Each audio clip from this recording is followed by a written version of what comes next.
Todos hemos visto las tristes imágenes que están circulando por redes sociales acerca de la situación de Ecuador. Múltiples bandas criminales se han levantado en armas contra el Estado, poniendo en jaque a la población civil. Todo empezó cuando el líder de los choneros, Fito, escapó de la cárcel, fomentando tropelías dentro de estas. Poco después, el presidente anunciaría el estado de excepción, dando pie a una especie de guerra civil dentro del país. Las Fuerzas Armadas ya han sido desplegadas para intentar poner fin a esta locura. En este canal hemos analizado en muchas ocasiones la situación de la economía de Ecuador, y una conclusión evidente que podemos sacar es que estas dinámicas en el mundo del crimen solo se pueden explicar con la intervención de actores externos. Estamos hablando de organizaciones extranjeras que estarían ahí moviendo los hilos, que han instrumentalizado a las bandas nacionales para de esta forma expandir su cadena de distribución global. Por tanto, hoy responderemos a las siguientes preguntas: ¿quién está detrás de todo esto? O mejor dicho,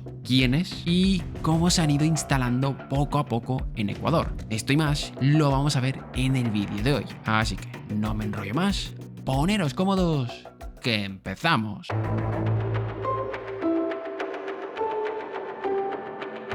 Fernando Carrión, el catedrático autor del estudio La cartelización de América Latina, sugiere que hay alrededor de 1.500 grupos delictivos operando en Ecuador. Muchos de ellos se dedican a delitos de bajo impacto, pero hay otros que van más allá e intentan asociarse con cárteles de México, de Italia o de Brasil. En el caso de Ecuador hay que hablar de la influencia de la mafia albanesa. Esta ha llegado a tal punto que han tenido a personas cercanas al gobierno con vínculos directos con ellos. El Plan V o Plan 5, no sé cómo lo pronuncian, ha investigado a esta organización criminal desde el año 2019. Actualmente, esta agrupación transnacional maneja el 40% del tráfico de drogas del planeta. Una parte de este tráfico va hacia Asia Central y otra hacia América del Sur. Hablamos de la mafia albanesa en general. Ahora bien, ¿desde cuándo existen estos vínculos? Debemos remontarnos a los años 70 para encontrar los inicios de estos. En esos años se abrieron las puertas al comercio ilegal. Hubo un contrabando de cigarrillos que iba desde Norteamérica hacia Italia y Europa a través de Albania. En ese entonces ya tenían importantes contactos como la Nueva Camorra. Esta relación acabaría desembarcando en lo que se conoce hoy en día como la ruta de los Balcanes. Con el cambio de siglo, muchos albaneses emigraron a otros países de Europa. Más de 1,5 millones de albaneses vivían en Europa enviando remesas a su país de origen. Esas remesas eran importantísimas para Albania, ya que representaban el 12% del PIB.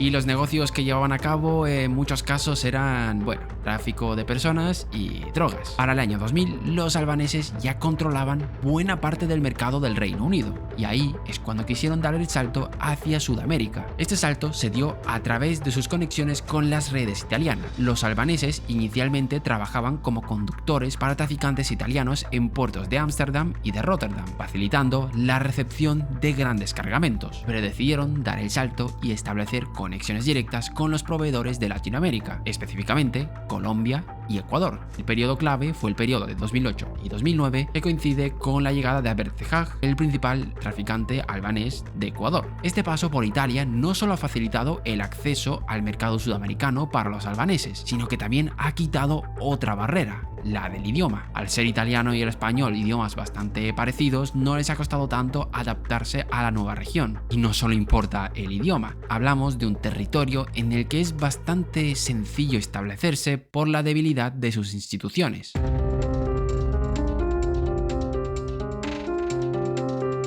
Las endebles instituciones facilitaban la entrada y el cambio de identidad, haciendo de Ecuador un destino perfecto para las bandas de los Balcanes. Las oficinas de Ecuador son incapaces de verificar la veracidad de los pasaportes, ya que no hay bases de datos de fotografías o de huellas dactilares, todo lo que se necesita para llevar a cabo un buen control. La corrupción judicial también ha tenido su papel. Muchos jueces se han negado a pruebas como la del polígrafo o la revisión de su patrimonio. ¿Y qué ganan con esto las bandas? Reducir penas o, en muchos casos, evitar sentencias. El lavado de activos por estas bandas se ha estimado en alrededor de 3.500 millones de dólares en el año 2020. No son datos oficiales porque evidentemente no tienen una página web donde todos libremente podamos revisar sus cuentas. Los lavados de activos se focalizan en actividades económicas como la construcción, la compra-venta de inmuebles, vehículos o la creación de empresas piramidales. Incluso se han llegado a identificar la compraventa de bitcoins. Muchos de los bancos son son conscientes de que se está llevando a cabo este tipo de operaciones, pero sus alertas no desembocan en investigaciones fiscales. Otro atractivo que no hemos comentado es la moneda de Ecuador, el dólar.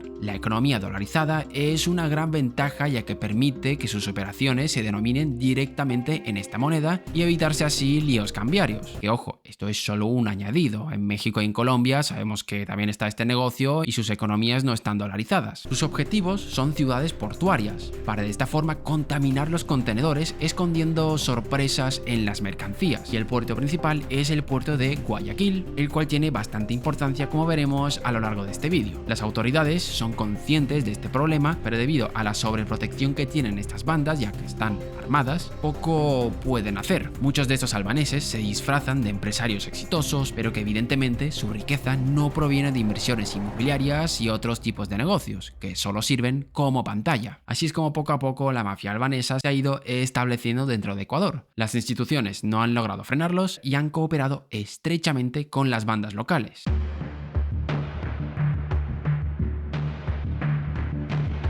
Los ecuatorianos son empleados como mano de obra barata, ya sea para facilitar el cargamento de la mercancía o para conseguir contactos directos con la política del país. Ambas mafias se benefician y se van repartiendo los beneficios que obtienen, pero deben compartir este negocio con otros actores con los cuales no se llevan tan bien. La mafia italiana tiene una presencia más testimonial, se enfocan más en aspectos logísticos, pero tienen poca presencia física dentro de la región. Miran que todo se cumpla y exploran otras formas de lavado de dinero, como criptomonedas o las NFT, pero poco más. Por su parte, los cárteles mexicanos sí que tienen presencia en la región y generan bastante conflicto. Según la Fiscalía de México, 4 organizaciones en particular, el cártel de Sinaloa, los Zetas, la familia michoacana y el cártel del Golfo, poseen influencia y presencia en este país sudamericano. Lo que hacen es tratar de camuflar la mercancía para que llegue a su destino, generando así competencias con los grupos locales. Y en esta empresa las disputas no solo se quedan en una competencia de a ver quién tiene mejor precio o mejor producto, sino que todos sabemos cómo se las pueden gastar. Esto ha generado un ambiente de tensión territorial y en muchos casos enfrentamientos entre los diferentes grupos. A los cárteles mexicanos les interesa el territorio ecuatoriano, ya que representa una ruta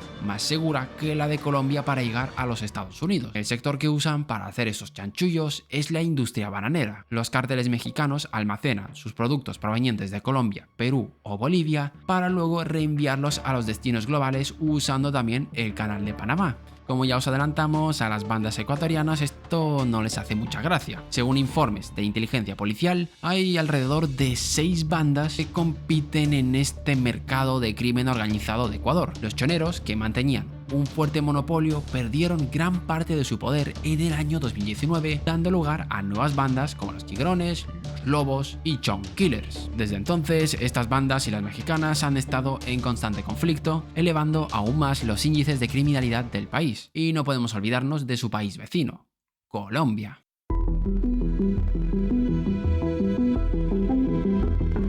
Históricamente, las rutas de tráfico de las mercancías ocultas de Colombia se dirigían al norte desde Colombia, pasando por Centroamérica antes de llegar a Estados Unidos. Sin embargo, en los últimos años han estado surgiendo nuevas rutas hacia el sur, donde tenemos la frontera colombo-ecuatoriana con una franja de 10 kilómetros que se ha convertido en un núcleo importante para el narcotráfico, abriendo rutas hacia Brasil, África y Asia. Esta nueva ruta ha sido impulsada en primer lugar por la bajada de la demanda de los Estados Unidos. De por sí, algunas de las drogas son letales, pero debido a las mezclas que se hacían en el mercado clandestino, las volvían aún más peligrosas, provocando miles de muertes al año, haciendo que se intensifique la lucha contra las drogas en los Estados Unidos y que se tengan que encontrar nuevos destinos donde enviar la mercancía. Otra cosa que ha provocado el desplazamiento de esos grupos a Ecuador es la lucha del gobierno colombiano contra estos. La fumigación y la erradicación de estos cultivos está provocando el desplazamiento hacia Ecuador. También está el tratado de paz que se firmó recientemente con la FARC, haciendo que buena parte de la organización quede huérfana y tenga que buscarse otros destinos. Y por último, debemos rememorar la reforma llevada a cabo por Correa en el año 2009, y es que como promesa electoral cerró la base militar estadounidense en Manta, algo que reducía de forma drástica la seguridad del país, ya que los recursos que tiene Ecuador para poder luchar contra estas bandas son bastante limitados, que les ha dado barra libre para acampar a sus anchas. Así, las distintas bandas han ido penetrando dentro de Ecuador,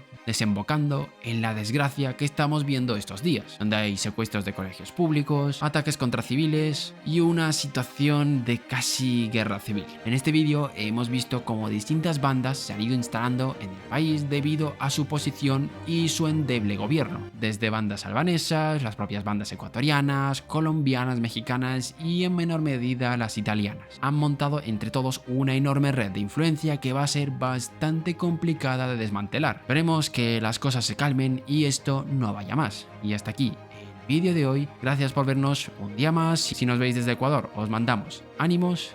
No tengo nada más que decir y nos vemos en el próximo vídeo.